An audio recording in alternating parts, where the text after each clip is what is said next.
for a number of our UK partner universities. And today I'm extremely excited to talk about one of our premium partner university, University of Gloucestershire.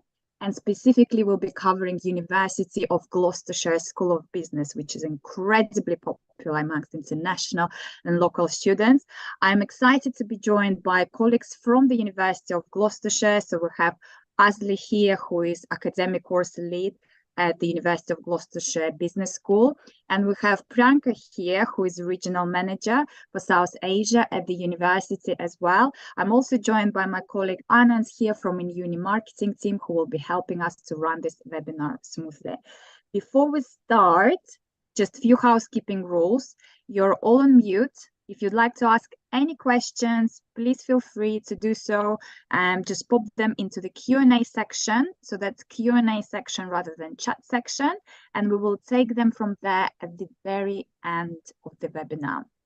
Other than that, sit back and enjoy. And I hope you find this webinar useful, exciting, and hopefully inspiring if you're a student to come to the University of Gloucestershire. All right, so it's over to you, Asli. All right, good morning, everyone from here in the UK. My name is Asli. I'm the academic course leader for the MBA Global. So welcome to the University of Gloucestershire. Today, what I'm going to do, I'm going to present the qualities or the special features of this MBA Global. And one of the things that we're really proud of here at the University of Gloucestershire is with our slogan, which is meet every ambition. So it is our aim and objective to meet every single of the students' ambitions. So what I'm going to do today, I'm going to give the overview of the MBA Global, the unique features of this innovative course, and ways in which we prepare you to meet your ambitions and also for your careers as future leaders of the industry. And I'm also going to explore the reasons why the MBA Global is the right choice for you. One thing that we're really proud of what we do here at the University of Gloucestershire within this MBA Global course, where we give you the access to the real world business experience and challenges. We do have what we call existing within the business school, a student-led consultancy advice that will help you to do that for the community and also for our year in industry model. So before I carry on with my presentations, I would like to share with you a video that I've made earlier about that will explain this course further. Enjoy the video.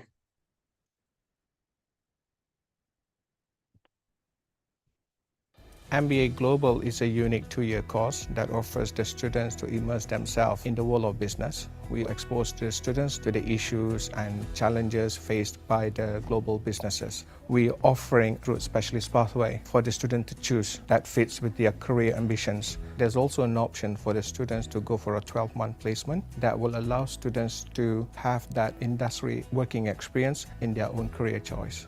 So MBA Global, they have specialized routes for entrepreneurship, healthcare, finance, marketing. I feel like I'm a bit closer to healthcare. I was working with some pharmacies and hospitals as well, so I thought that it would help me. I have a background in sports, but I wanted to see how the sports business world looks like, and that placement will give me an opportunity to try out different modules to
almost doesn't matter whether you're a fresh graduate or some working experience, because the experience itself within this course will be beneficial for them, regardless whether they have 25 years working experience or whether they just graduated. It's going to be beneficial for them.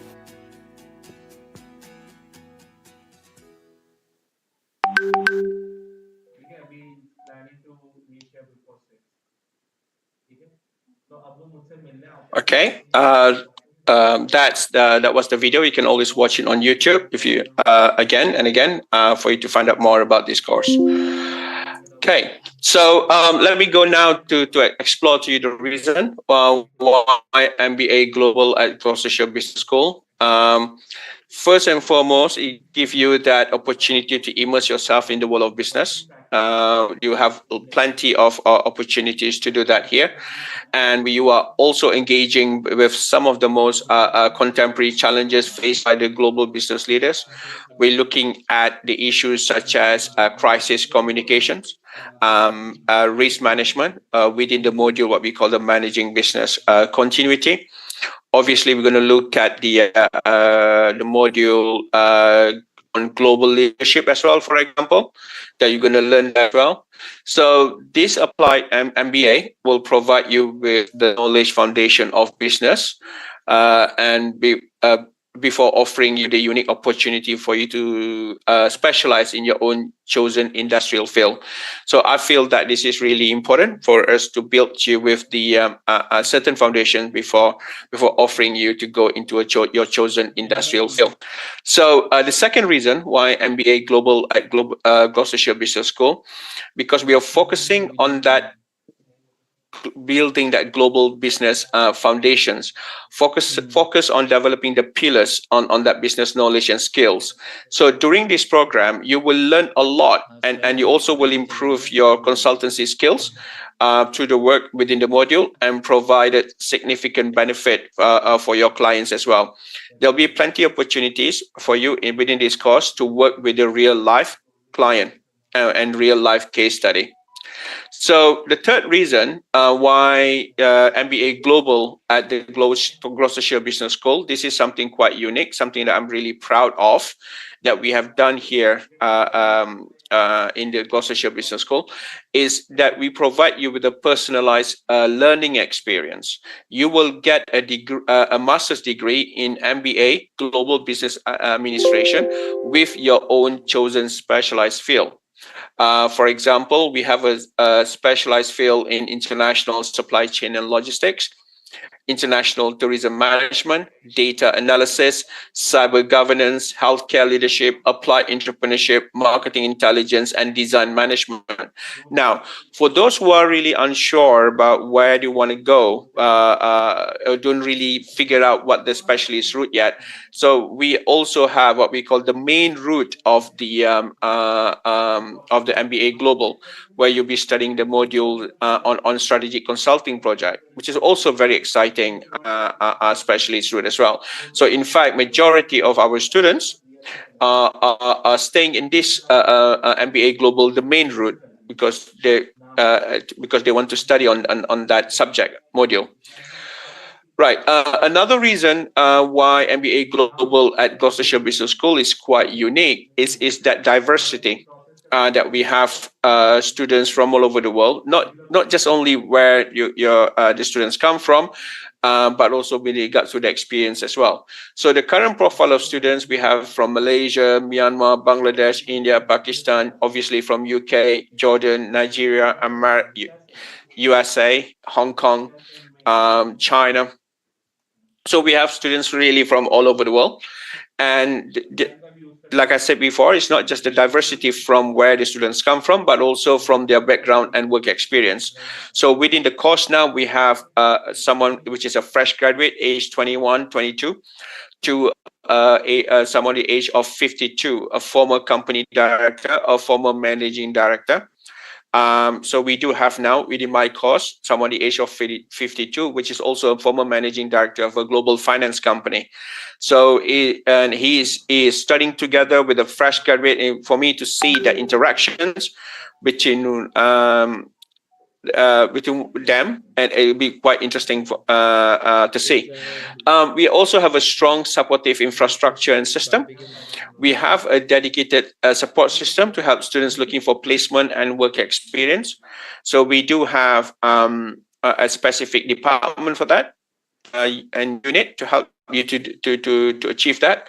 We also have what we call a growth hub that we have access to 10,000 employers.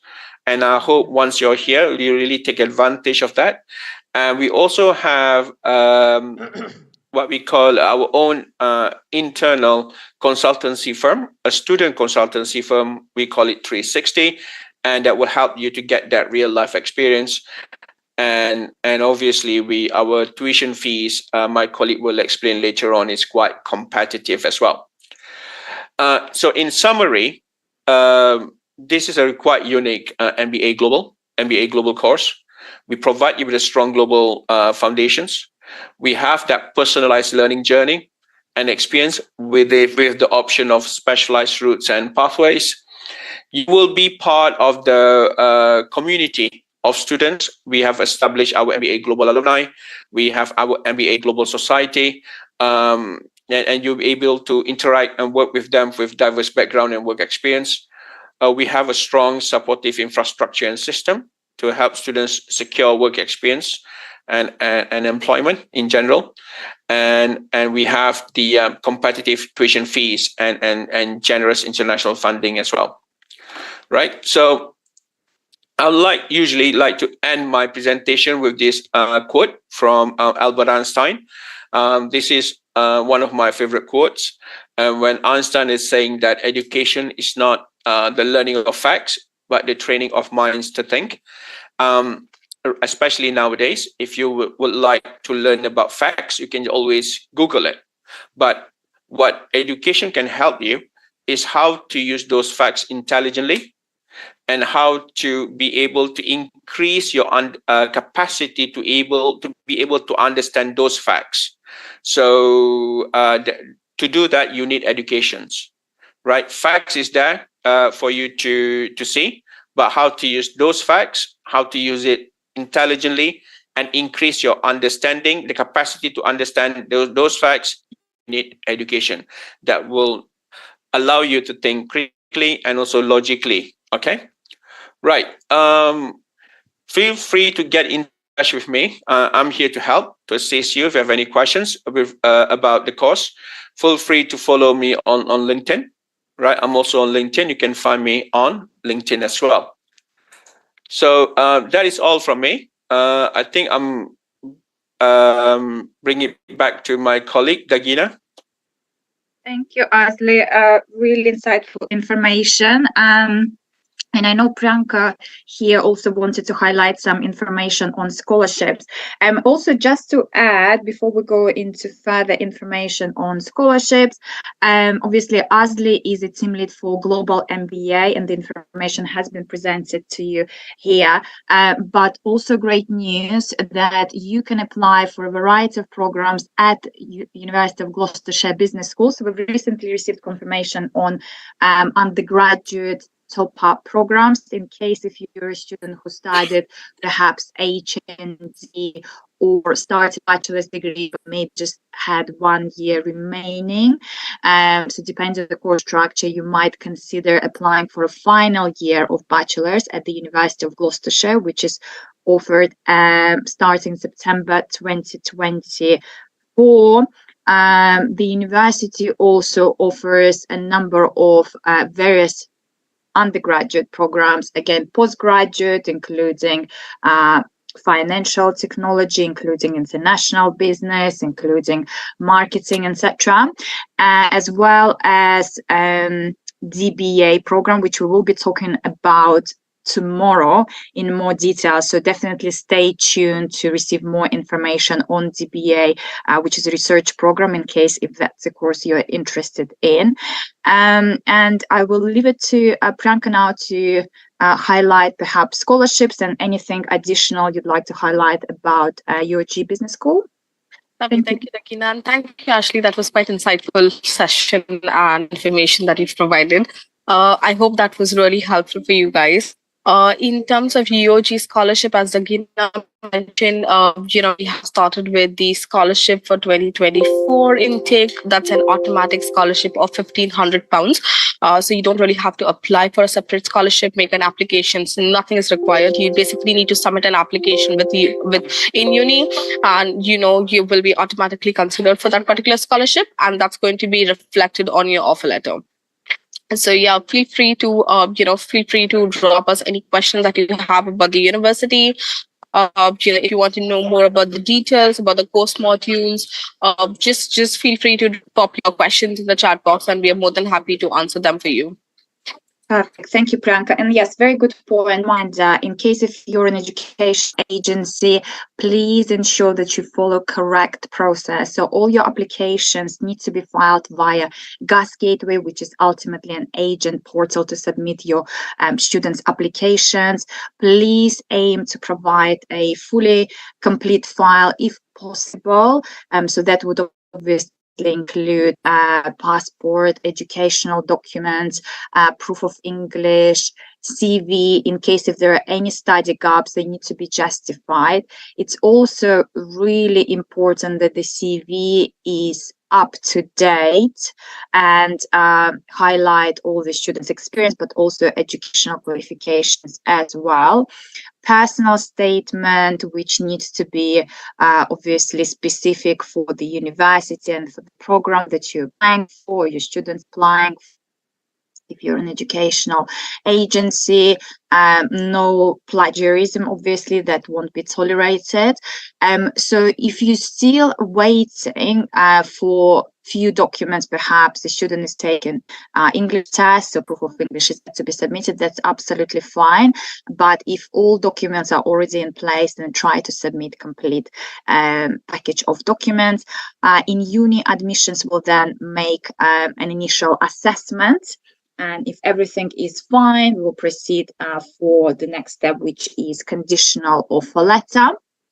Once conditional offer letter is received, and you would normally receive it also from my team, who is based on the ground, you will see which missing documents are still there, so you can arrange that. But also importantly, you will then need to ensure you book in uni suitability interview at the very soonest, highlighting University of Gloucestershire student ID, which will be specified within the conditional offer letter. Please remember, you wouldn't be able to receive unconditional offer letter, even if you've provided the full file, so all the documents are there, until you've actually passed in uni suitability interview, just to ensure that you've obviously cleared all the steps, and then your file will be referred to the unconditional offer letter stage.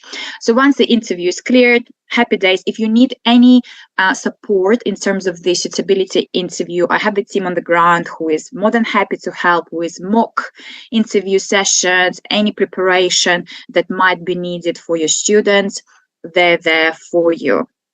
And currently we have plenty of availability in terms of the actual suitability interview slots. But do keep in mind, the earlier you clear the interview, the better, because when it gets a little bit closer to the intake, or even March, April time, when the recruitment season picks up, it will be busier, meaning you won't be able to secure an interview slot as quickly as you can do it right now. So we do encourage you to submit your applications at the earliest, and then obviously book the interview as well. We will run a session on in-uni suitability interview and admissions items as well, because it will be important for you to understand maybe and to have a refresher on not only how to book interview, but also the expectations from students, what needs to be prepared, which things to consider when booking interviews, when preparing for interviews, and obviously trying to pass the interview. So that will be coming very, very soon.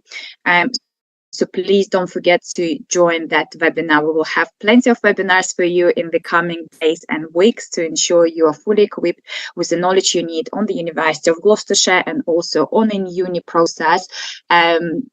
so you submit your outstanding documents or applications if not done yet at the soonest, and able to obviously progress to the next stage sooner rather than later. I can see we have some questions coming up, which is great. So let me start with those. Okay, visa rejections. Well, it will be case by case. So depending what the reason for the visa rejection was, it would be considered by the compliance team. So you will need to obviously declare it at the time of application, and then when you have your suitability interview, you will be able to elaborate a little bit more about it, what the reason was, and why you think you should still be considered for the place at the University of Gloucestershire. So hopefully that answers your question.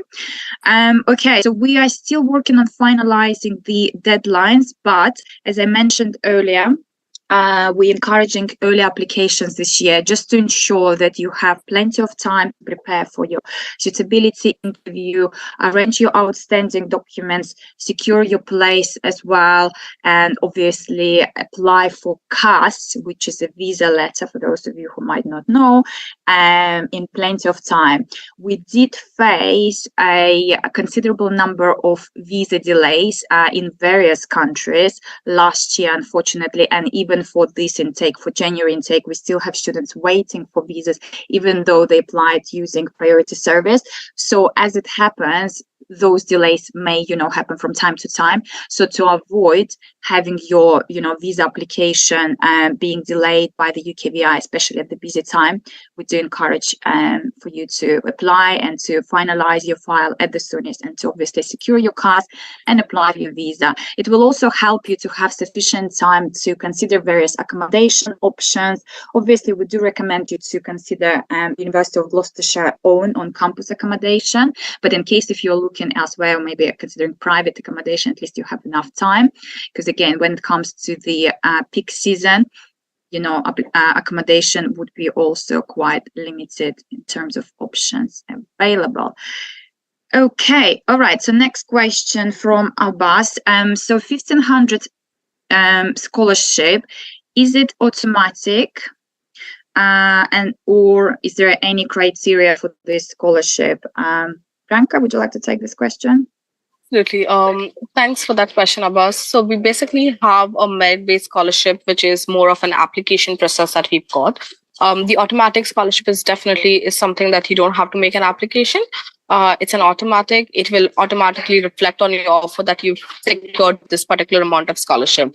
Now, when it comes to the merit-based scholarship, it's a £5,000 scholarship for a postgrad student and a £2,500 for an undergrad student per year. So if you're a postgrad student, it's basically that you need to have the first thing that you need to keep in mind that you need to have an offer letter in order to apply for this scholarship. So the first step is to make your application receive your offer letter. And once you have an offer letter from us, that's when you apply for this merit-based scholarship. Now, this is completely merit-based. So it basically means that there will be certain application, there will be certain requirements. So those requirements is your academic requirement. You need to have at least a minimum of 65 to qualify for these scholarships, and there will be an application that is something that you will have to put in. So there will be a couple of questions that you have to answer. Why do you feel that you deserve this scholarship? What are you going to get on board when you come to the university? So a couple of those questions that you will have to answer. Now, once you submit an application, the deadline will be on the 30th of April.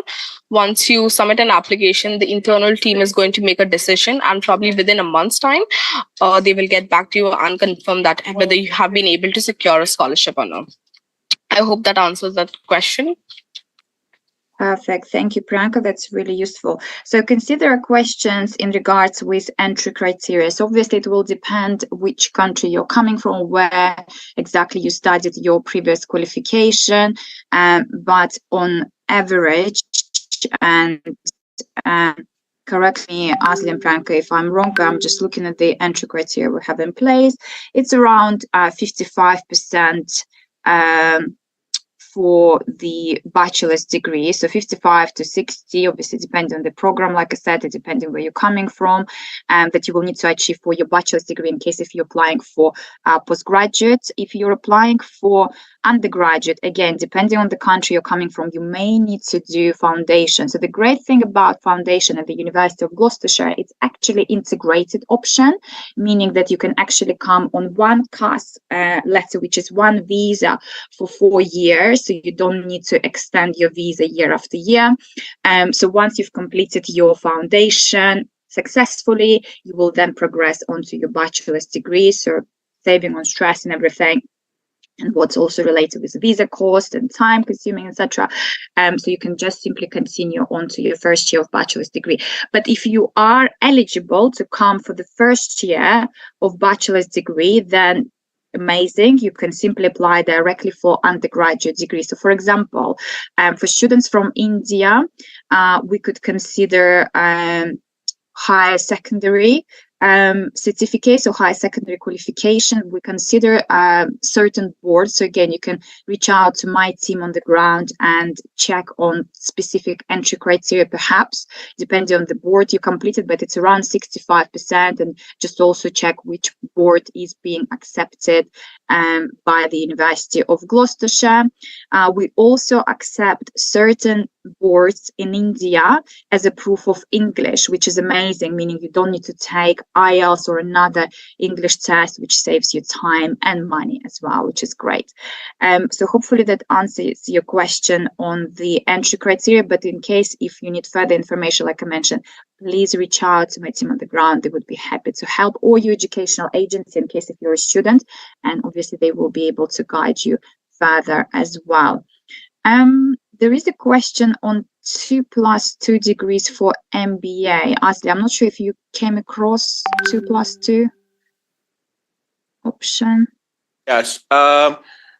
I'm assuming that is a 2 years degree in India, or 2 years somewhere else, or 2 years degree with the college in India, and 2 years with another UK degree. So from the course point of view, as long as you have what we call an undergraduate degree, and we will be able to accept you to MBA Global, and I think you need to get 2.2, second lower, for you to be able to get into the MBA or Global. Equivalent. Yeah, yep, perfect. or equivalent. Thank you. Yep. Yeah, I think the question comes from Pakistan, and again, I'm just double checking on the entry criteria, and obviously there are different qualifications in Pakistan. So we can consider 2 years of bachelor's degree plus 2 years of master's degree with an average 55%, or like Asli said, equivalent to 2.2. Or depending on the duration of bachelor's you studied, you can also provide 3 years bachelor's degree plus 1 year master's degree. So again, it depends on your specific case. So you're more than welcome to file your application to GAS Gateway. So our admissions will make an initial assessment, or if you have any further questions, reach out obviously to my team. I'll just pop in them. That's absolutely correct. We are happy to accept 2+2 if the student is from Pakistan, and the average that we require or look at will be a minimum of 55%.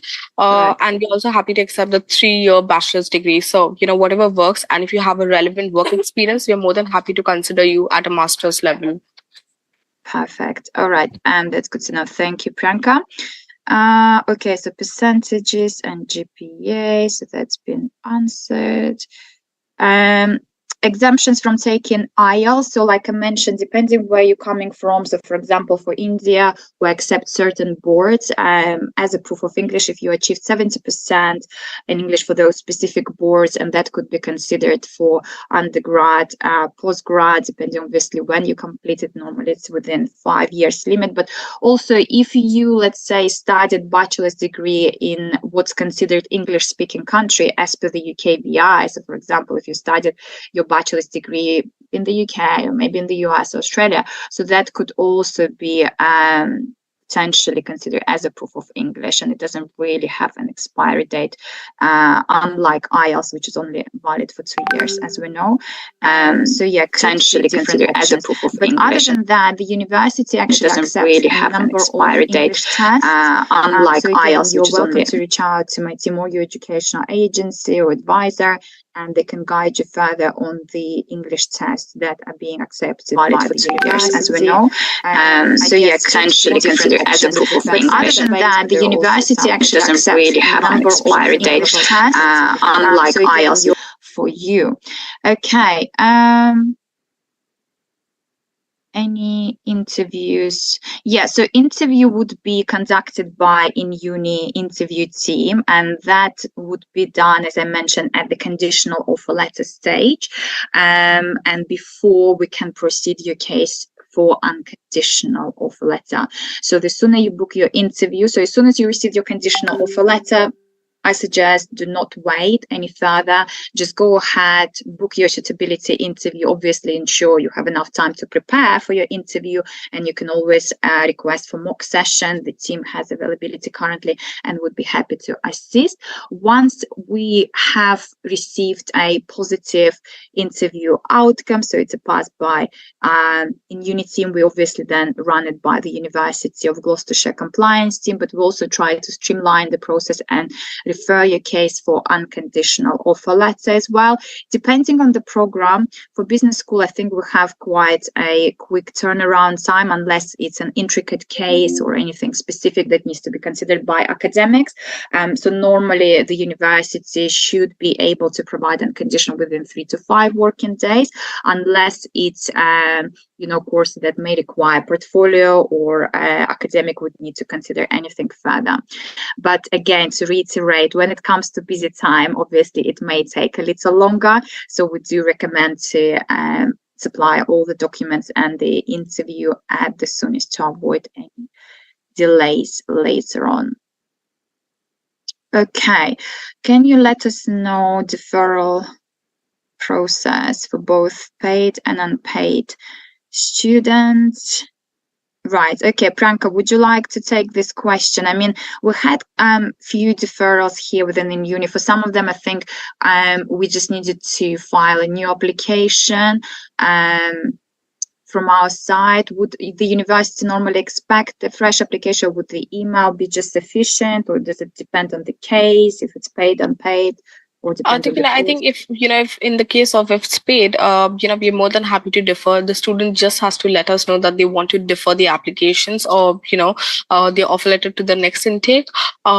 And it should be fine. Of course, there will be few things that we will have to look into, picture that, whether the IELTS is still valid by the time they're getting deferred, by the time they will be on board with us, they need to have a valid documentation. If all of these documentations are valid, we're more than happy to defer the application.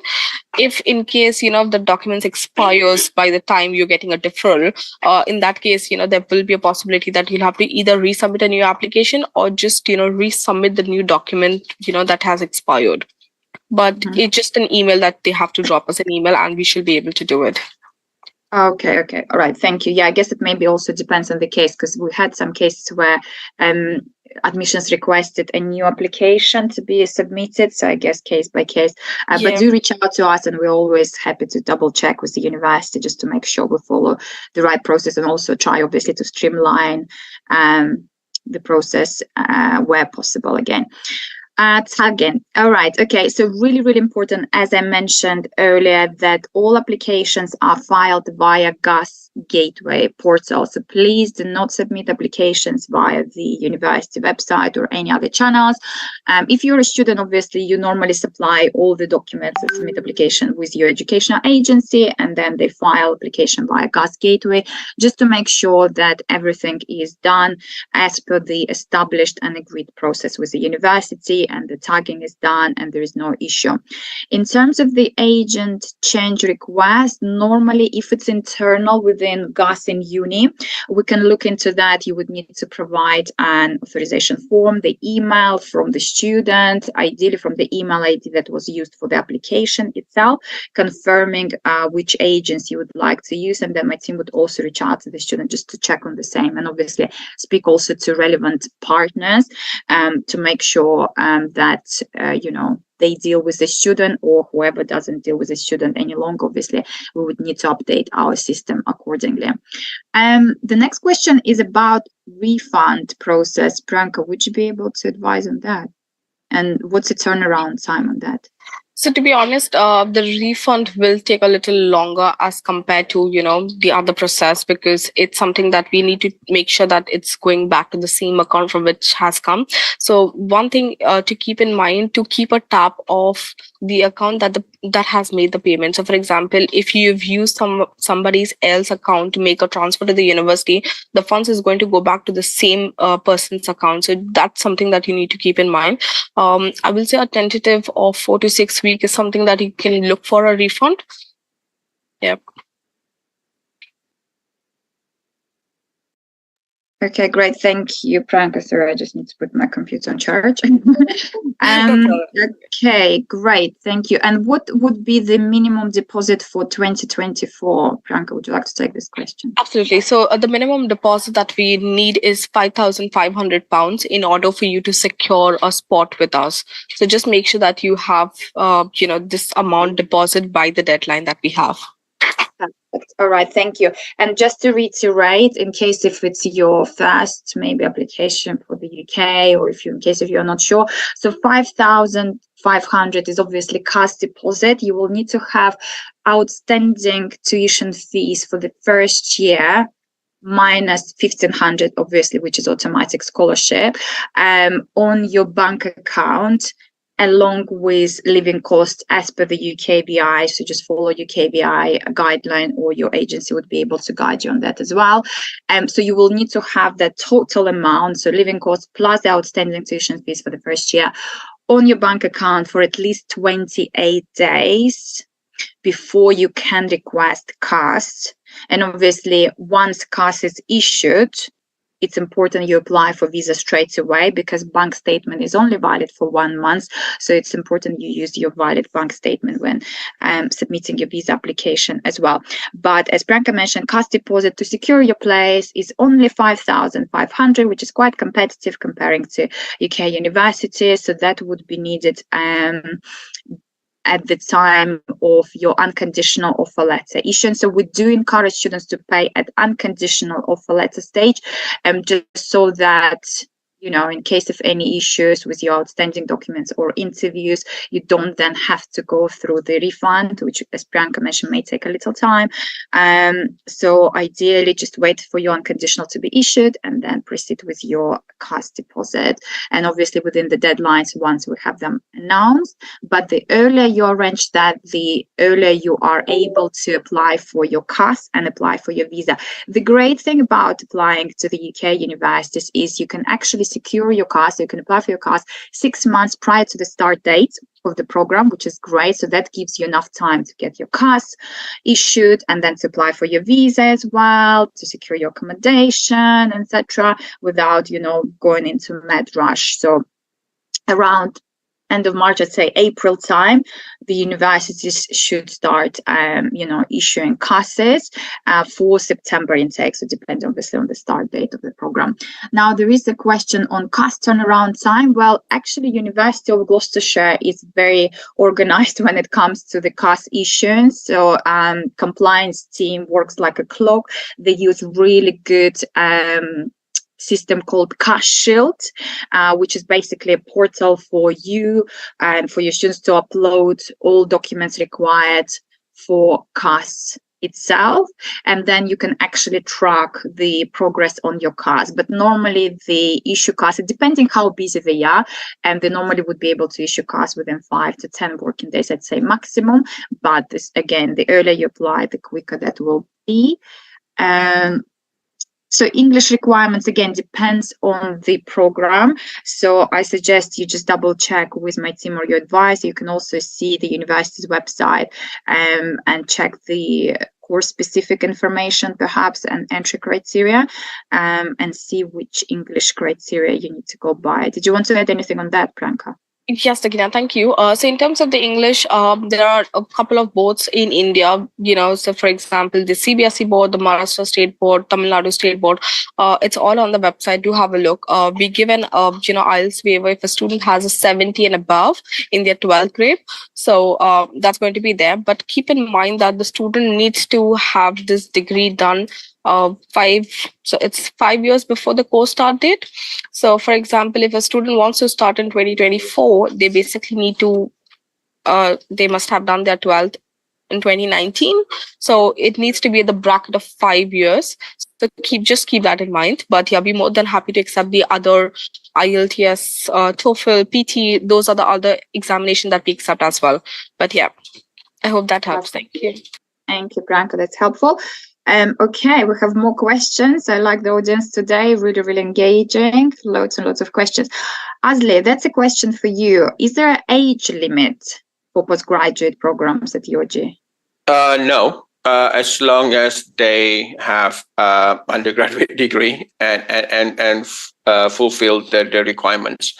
There's no age limit. Like I mentioned today, we just now we have students up the age 52 so far.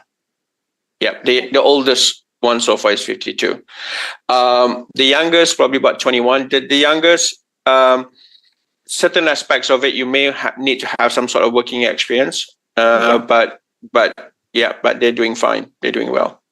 Perfect. That's really good to know. And that's what I also like when I visited University of Gloucestershire. It's a great mix, not only in terms of, like you mentioned, nationality, but also background and ages as well. And it's great, I think, learning curve for both those who maybe more on the fresh graduate side to those with considerable experience, because they can learn from each other sitting in the same classroom as well. And there's lots of support from academics too.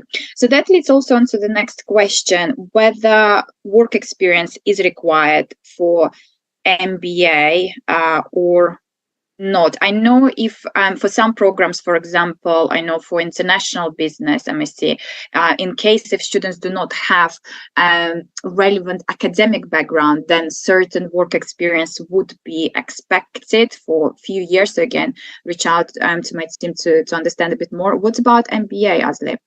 I think, as usual, you need to have that undergraduate degree. If better for you to have some working experience. If you do not have undergraduate degree, just relying on the work experience to go to MBA, I'll be honest, you're going to struggle a little bit, because you need to have that some academic background as well. So that's my view on that. But we do reach out to we look at it case by case basis. I guess that's the my answer to this. We look at it case by case basis, then we'll see how you're going to cope with that. Okay, that's helpful. And there was also a question about the intake. So obviously the main intake is in September, but then there was also January intake depending on the program. We do have April intake for DBA, soonest coming intake, I guess, if you still would like to apply, but you need to do it as soon as possible because DBA takes a little bit longer. We will have a specific to DBA webinar tomorrow, the same time, 11 a.m. UK time. So please do join that webinar so you can learn a little bit more on DBA program, because I consider DBA related questions there. Very good question. Do you need to pay initial deposit to attend suitability interview? No, the answer is you do not have to pay deposit, which is great. I know some universities do charge minimum deposit to cost deposit for students to be actually able to attend suitability interview. We at uni, and together with in partnership with the University of Gloucestershire, we do not charge students before attending the interview. So the great thing is you book your suitability interview without paying any deposit. Once you pass your interview, we will then refer your case for unconditional offer letter. And then once you've received your unconditional offer letter, you will need to go ahead and pay your deposit of 5,500 to secure your place and also to be able to request a cost letter. So hopefully that answers your question, Kavana. Okay, so I think that's a similar one, 2-year bachelor's, 2 years master's. I think if it's from Pakistan, yes, absolutely, we can consider that. So as it was mentioned earlier, it's at 55%, but if it's any other country, maybe any other background, please double check with my team on the ground or your educational advisor. They will be happy to help. If the student don't get the scholarship, I mean, £1,500 scholarship is automatic, so you wouldn't get rejected for that scholarship anyway. If you meant the academic merit scholarship, no, it's fine. If you don't receive it for any reason, you can still have your £1,500 scholarship and proceed with your offer further and obviously finalize your admissions. Okay, good question, Khushbu. Yes, absolutely. The University of Gloucestershire does accept students from Punjab and Haryana in India. So yes, do reach out to my team on the ground in case of further questions on that. And depending obviously on the course your students are interested in, they would need to meet certain criteria. And obviously it's important that they've completed certain courses depending if they apply bachelor's or undergraduate degree. So that would need to be taken out. But in terms of just answering your question, yes, we could consider those states and those regions as well for admission. Priyanka, would you like to take this question? Because I know there have been some changes to the tuition fees at the University of Gloucestershire. What's the tuition fee for postgrad and undergrads without scholarship? Right. So in terms of this fee structure, it will again vary, if you're applying for an undergrad course or if you're applying for a postgrad course or you're applying for an MBA course. This will range somewhere around 16,000 to up to 17,800 pounds. I can give an exact fees in the chat box for you guys to have a understanding of this fee structure. Perfect. Thank you. That would be helpful. Yeah. Excellent. There were questions in regards with specific qualification. Again, depending on the program you're applying for, depending where you're applying from, and application via Gasgate, or in case if you're not sure, or speak to the team on the ground, they will be happy to assist, and we can take it from there. Okay, so defer process, I think we answered that question already. 2 years BA, 2 years masters, we've answered that for Pakistan. Total fee, so Priyanka will share the link. Okay, for postgraduate and undergraduate tuition fees. Double master. So in case if you did study masters previously and now applying for another master's, obviously you will need to provide a very strong personal statement to justify as to why you need second master's, and obviously it shouldn't be exactly the same subject. So for example, if you studied MBA already in India, now applying for another MBA, that might be questionable. And also we want to avoid any possibility of visa rejection from the UKVI side. But if you're applying for another master's and you can justify as to why you need another master's, maybe you studied master's, let's say, now you want to come and study MBA, and that kind of shows academic progression as well, or maybe your company requires you to do so, so you will just need to explain it a little bit further, so that can be considered on case-by-case basis. I don't know, Asli, if you wanted to add anything to that, maybe. Yes, Dagina, you have answered it correctly, perfectly. That yes, we try to avoid having what we call a double qualification on the same subject. Say, for example, if you already have an MBA, you can apply for MSc International Business or HR or Marketing, for example. It needs to be a different qualification. Thank you. Perfect. Thank you. That's helpful. All right. So there are questions in regards with study gap. So again, that would be case by case, but normally, I think we'll look into having around 5 years study gap, Priyanka, for undergrad, is it correct? And for postgrad, could it go up to 10 years perhaps?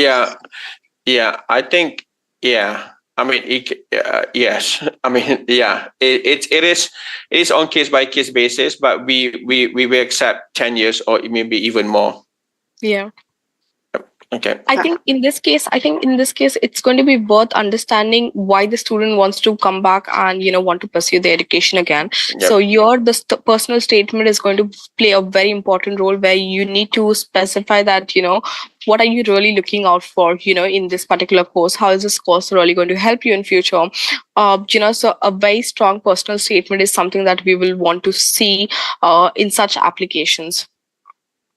Okay, understood. Thank you. So anything you have in terms of the study gap, it's really, really important that it's justified. So you will need to highlight within CV what you have been doing, even if you maybe completed your studies, let's say 2021, but up until now you've been preparing for IELTS maybe, or you've taken a part-time job, or maybe did some volunteering experience. You just need to mention everything within your CV, and it needs to be up to date. We will have a separate session on the document requirements and expectations alongside in uni suitability interview session, which is coming up next week, I believe. Yes, for UG. So please do join that session. It will be definitely useful for you, for your team, if you're educational agency, or if you're a student, to actually prepare for the interview and to ensure you submit correct documents meeting the criteria and the expectations of in uni and the university as well.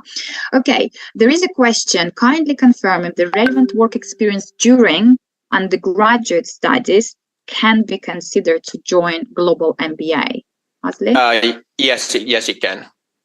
Perfect. That's really good.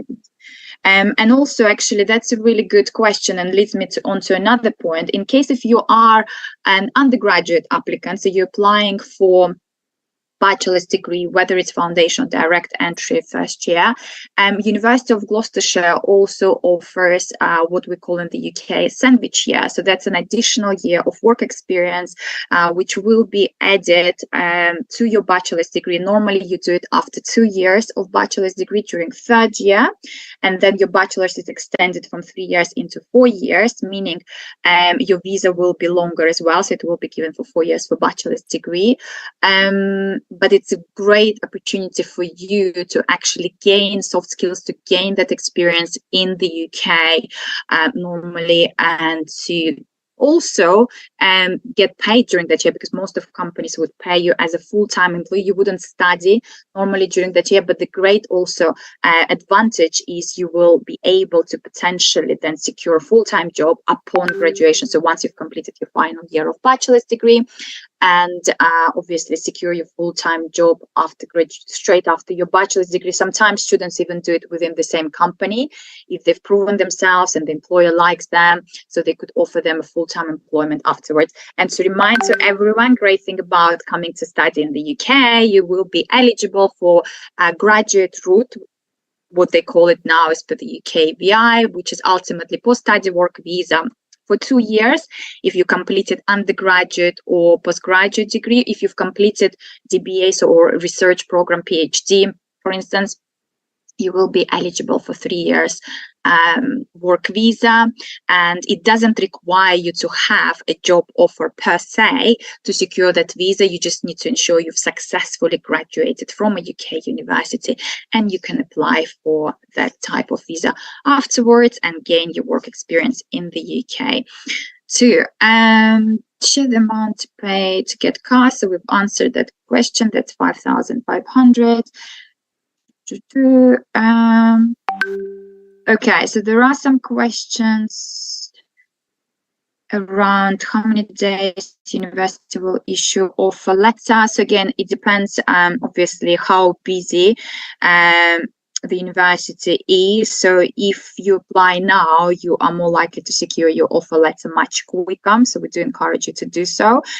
So initial offer letter could be issued from 2 working days, if obviously you've submitted the right documents, up to 5 working days, and then the same goes to unconditional. But to receive unconditional, you would need to pass the interview first, as it was mentioned earlier. there are some questions in regards with academic, some merit-based scholarships. I think you've mentioned that, Priyanka, previously already, but is there anything else you want to elaborate on? Because they're asking about percentage. If they're applying, for example, for LLM program, does it matter which program they're applying for in terms of the academic scholarship and how it is being considered? All right. So, in terms of the merit-based scholarship, whether you apply for LLM course or, any other courses, even in sports, in business, engineering, the requirement remains the same. It's a 65%. That's going to be the minimum requirement. That will be a criteria for you to qualify for that particular scholarship. So that's going to be the first step for you to qualify. So you need to have a good academic background. So that's, how you qualify for the course. Second thing is, for the scholarship. The second thing is that you need to have an offer letter from us, and the third thing will be your scholarship essay. So you have to answer the scholarship essays.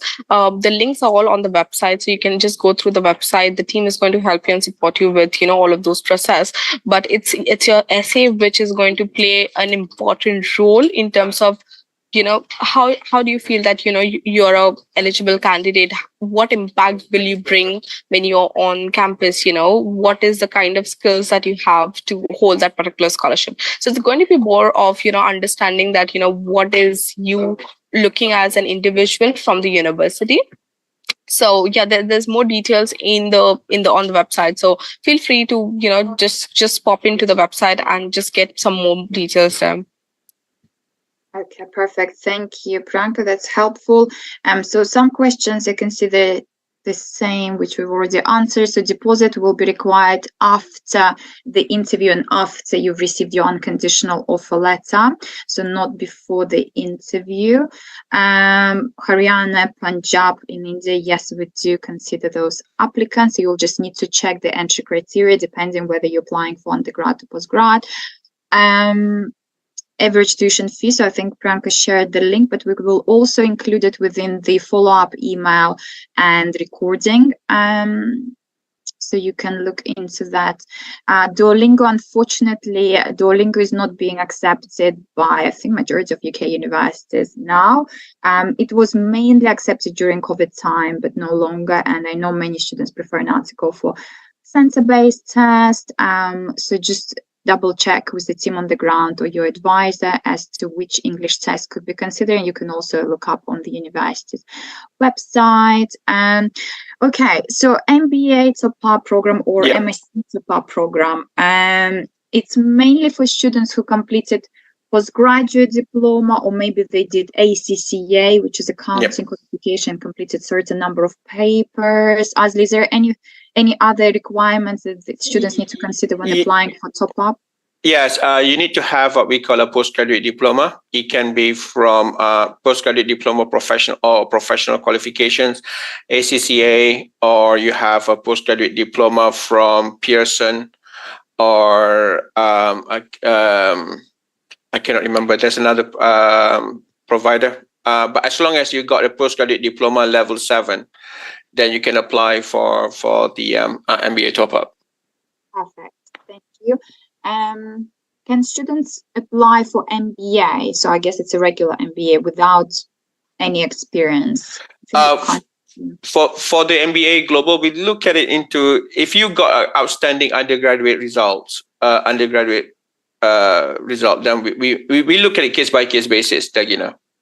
Perfect, thank you. Okay. All right. How many rounds of interviews? Okay, good question. So normally you are allowed to attend interview once, but there are some instances where students might have been a little bit nervous, or there were maybe connection issues. So interview team would not just simply reject you in those cases. If they see potential and you just need to prepare maybe a little bit better and maybe just to calm the nerves down or improve on the technical side of things, they would allow a second attempt.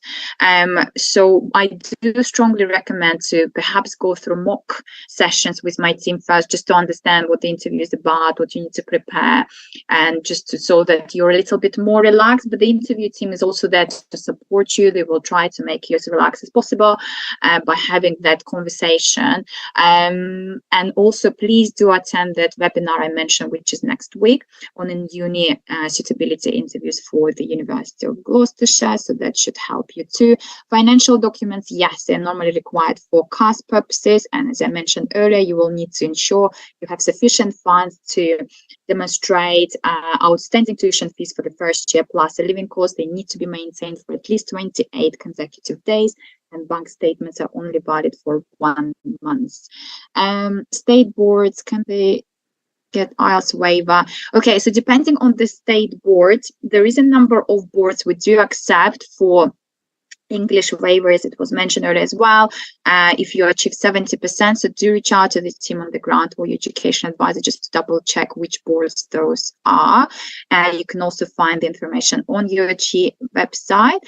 Language cert, yes, it is accepted, and the university does consider center-based and the online based option, from what I remember off the top of my head.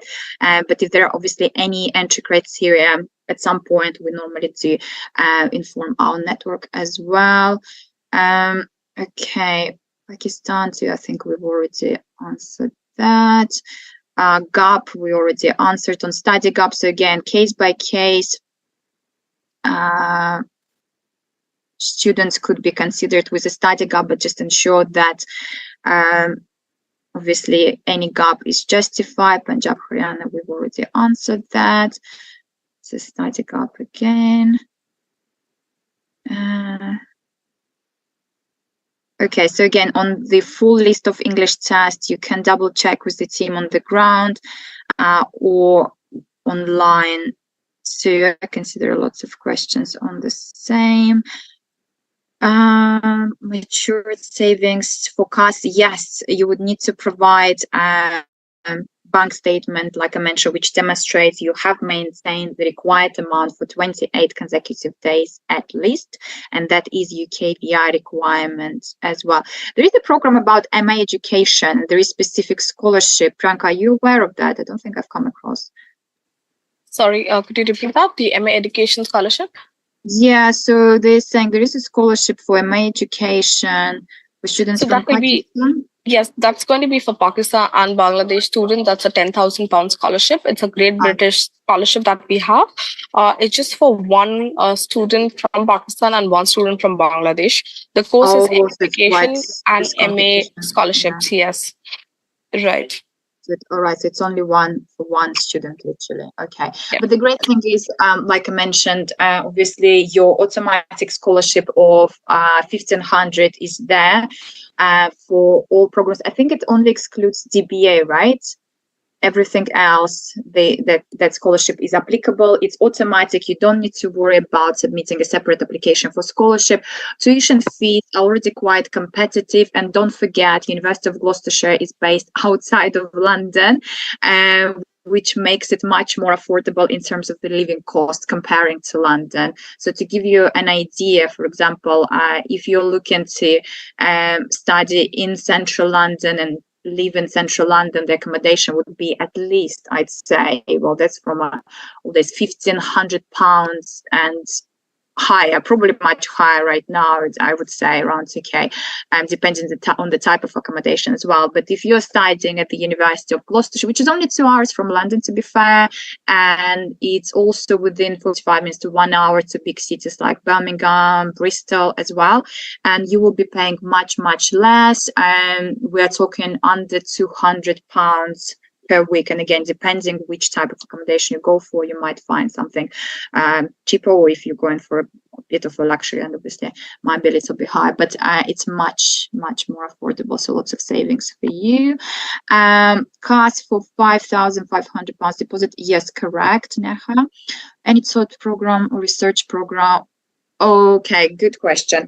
Yes, as per the UKBI latest update, you can only bring dependents if you have applied for a research program. For example, DBA would be one of them. PhD would be another option as well.